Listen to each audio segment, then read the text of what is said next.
Alright, what's going on, guys? Trev back again, here to bring you another video. This one's going to be doing my weekly video predictions for next week's episode of Fear the Walking Dead on AMC. This one's for Season 2, Episode 5. It's called Captive.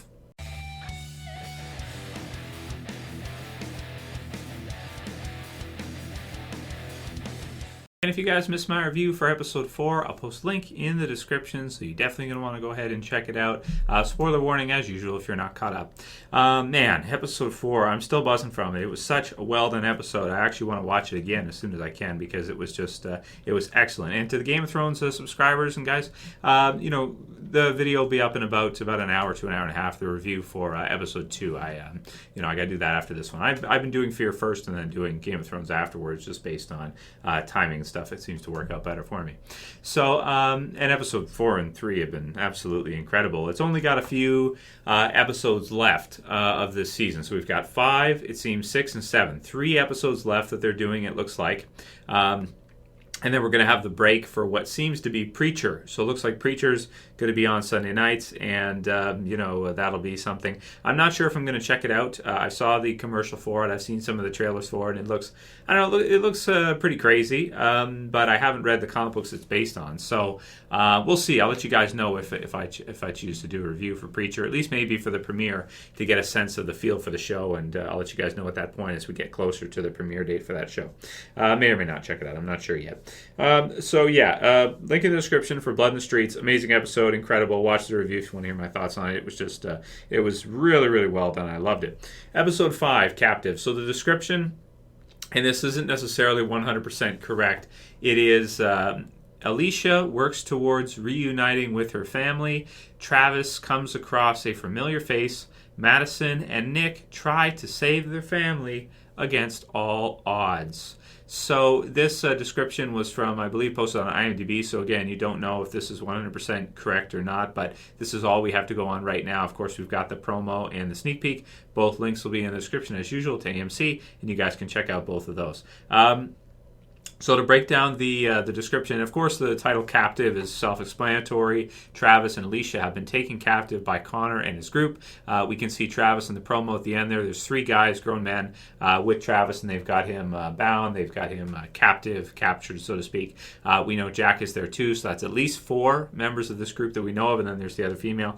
But we don't know if there's others as well too. We'll have to wait and see how many they have. And I like in the promo how Daniel says, if we're going to do this, we need everybody. We need all hands on deck, and because numbers is so important. If you, like we got to see in The Walking Dead season 6, if you have the Saviors and they have 5 times the amount of survivors on their side as Rick's group has, it's really hard to overcome a numbers advantage unless you're able to out strategize your opponent. So we've got Alicia works towards reuniting with her family. So she's obviously going to be working on Jack and seeing if she can, maybe make an agreement.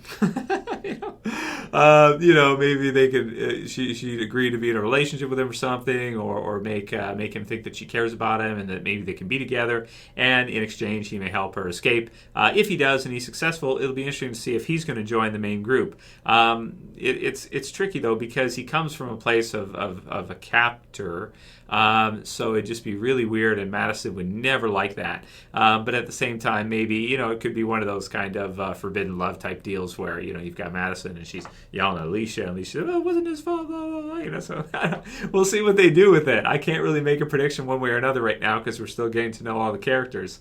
But I wouldn't be surprised if after all this turns out she's not interested, or they kill him, Daniel kills him, he gets killed in the mix, or maybe he sacrifices himself to help her get away or something.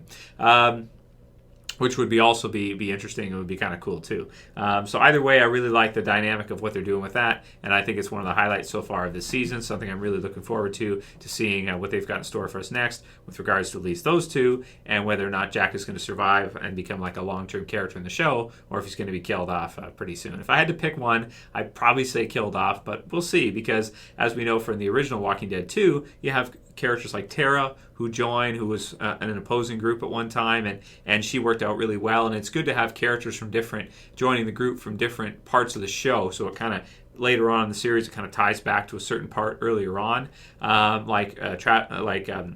Tara being the only surviving character from that kind of governor second story arc of that group that we know of, which is really cool. So I think that maybe they could use Jack in a similar type of way, but we'll have to see. The actor cast as him just looks like I don't know who he is. I don't know, never seen him before. So maybe he's just to be used for a short term and then killed off. So we'll see what they do with that. I'd lean more towards him being killed off before the mid-season finale, or maybe after the mid-season finale, depending on how all this goes. Either way, it's really exciting and really engaging. I really like what they're doing with it, with her storyline this season.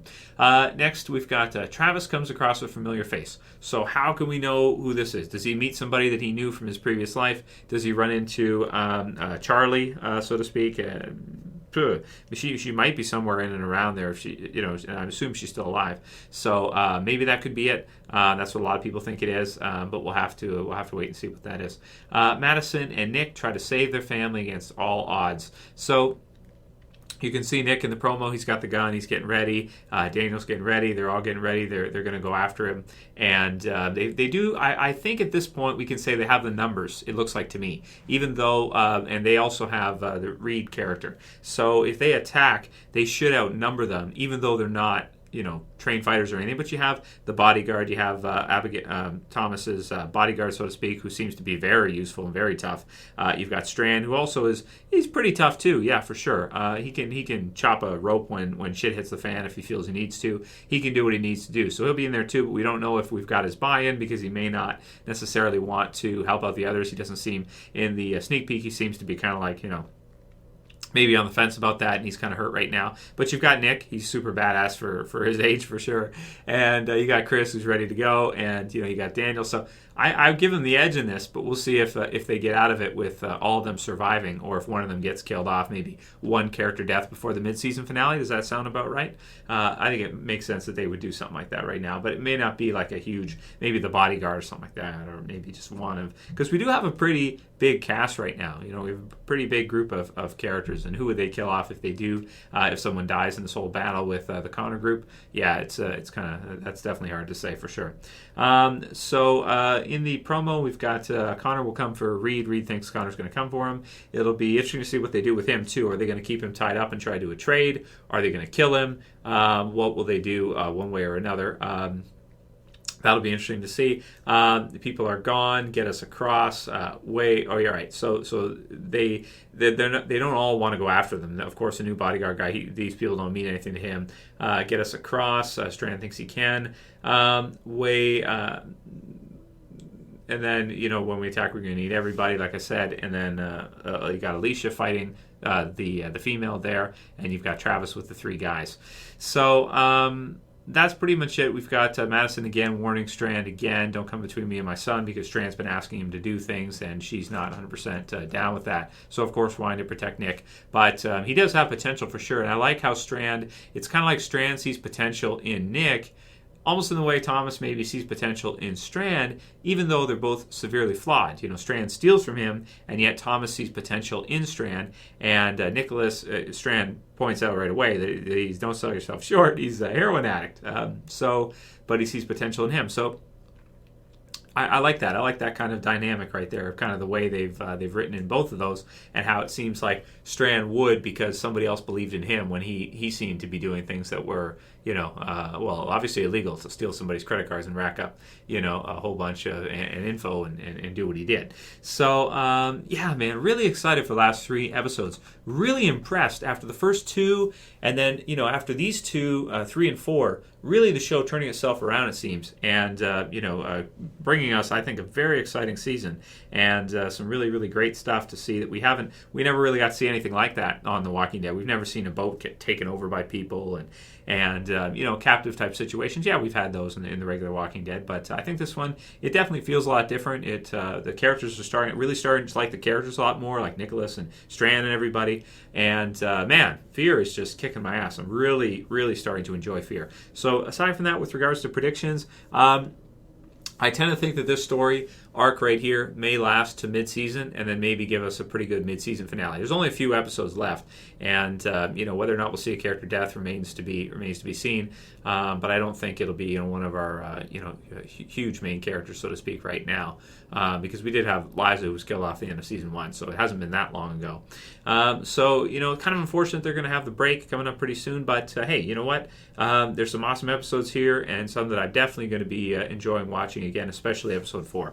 So let me know what you guys think is going to happen in Captive. It should be a pretty decent episode, and I hope they go right on going with this kind of pace with Fear. It's just been really exciting, and I really love the story they're crafting and the way they're really bringing out the characters now in the show. Write your comments below. Let me know what you guys think, and I'll see you back soon for the Game of Thrones review and prediction for next week. If you guys like this video, please, as usual, thumb it up. Please share and fave. And if you're new and you want to subscribe, you can subscribe at the bottom left. That's it for this video. I'll see you guys again real soon in about an hour for Game of Thrones. As always, it's Trev, and I'm saying peace. See you guys soon.